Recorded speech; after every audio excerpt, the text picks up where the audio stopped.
obviously all the talk tomorrow and the next day is going to be about that ref's call. Your interpretation Yeah, tough one, I suppose. I'm not 100% clear on the rule, so I'd probably need to clear that up. But you would hope that there's a rule of common sense in the book somewhere. Did it cost you the game?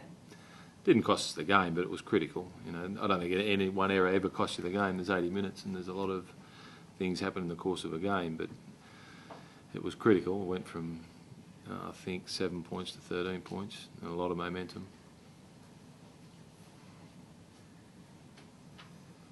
What do you make of Princey?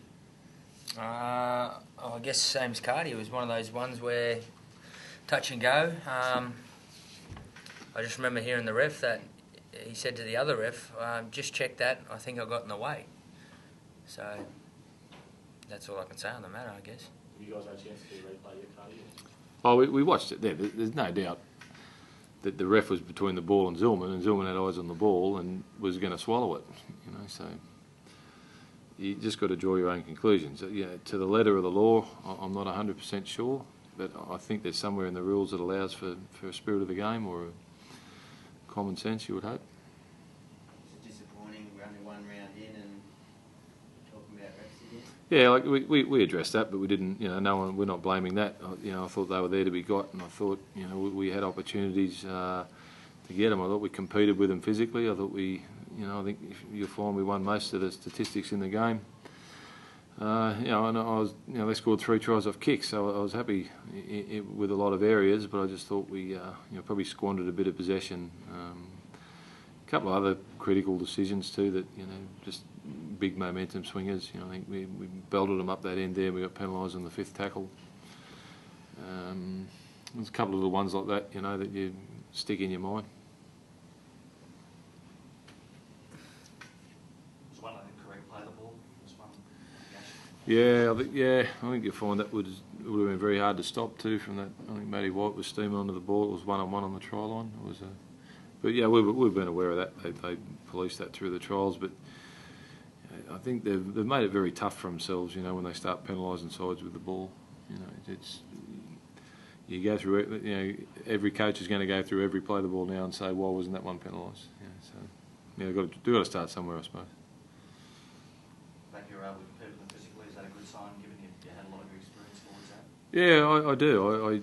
It's always disappointing to lose, and it's cutthroat, and and a loss at the end of the year can be a big thing. As far as 8-4-2, So, but it's too short a turnaround to worry about it. You take the positives, and they're the best in the world. And I thought, we definitely had it was a typical St George game. They got a sniff of the lead. That was a soft try early. That was we just didn't.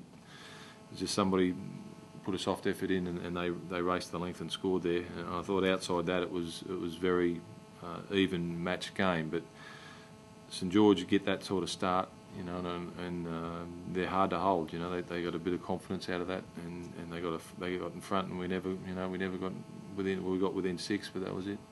Scotty, they were frustrating side to play against. You had good field position on them, but they just keep putting you back in the corners and make you work to come back out again. Yeah, no, definitely. That's probably why they're a good team.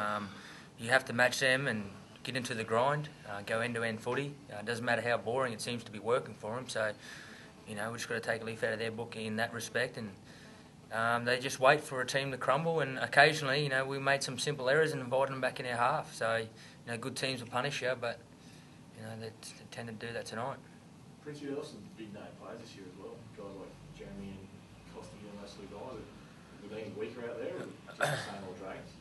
Mate, same old Dragons. I thought, I thought we matched them, in all parts of the game. But it was just like a certain period, in the first half, 10, 15 minutes there, we were just sort of, easy turnovers where we can just sort of, erase from our game and inviting them back. And good teams will hurt you with that. You may defend the first, the second efforts, but not the third and fours. They hurt you, and in the back end of the game, that's when you're just draining all the juice out of you. So, John, just with what Scott was just saying, then is that the ideal game that to have in round one, particularly since you did have a lot of younger players out there tonight, just to know where the level has to be?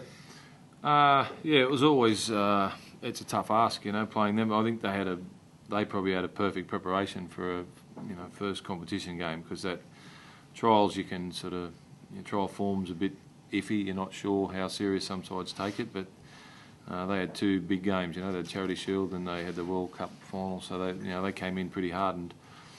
So like, yeah, physically, and I didn't see nothing to not make me confident that we're going to be up there and competing with the best. Were you happy enough with Luke's performance tonight, Luke? I did, yeah. I thought he showed in the second half especially some broken field stuff where he's going to be a good player. He's finding his way, and he's a quiet kid, and he's a country boy, but as soon as the quicker he gets comfortable within the side, he's going to offer a lot. Will it take a while for some of the other guys in the side and forwards to get used to having him constantly on their shoulders? I noticed him a lot tonight, just hanging around to play the ball in the middle of the ruck as soon as someone was there, but he often wasn't used. Just a confidence thing, mate. He's a quiet boy, and he's getting better and better. But yeah, no, he hangs around the ruck there for a reason. So if there's something on, he'll go. And I thought in the second half he cut him. He went through the middle there a few times. The Presto experiment? Yeah, real happy. I thought when he came on, we looked very dangerous around the middle of the field. He defensively, we've got to be careful we don't overuse him. He's not the biggest fella in the world, and he puts his body on the line. So, but I thought the time he was out there, he was very sharp.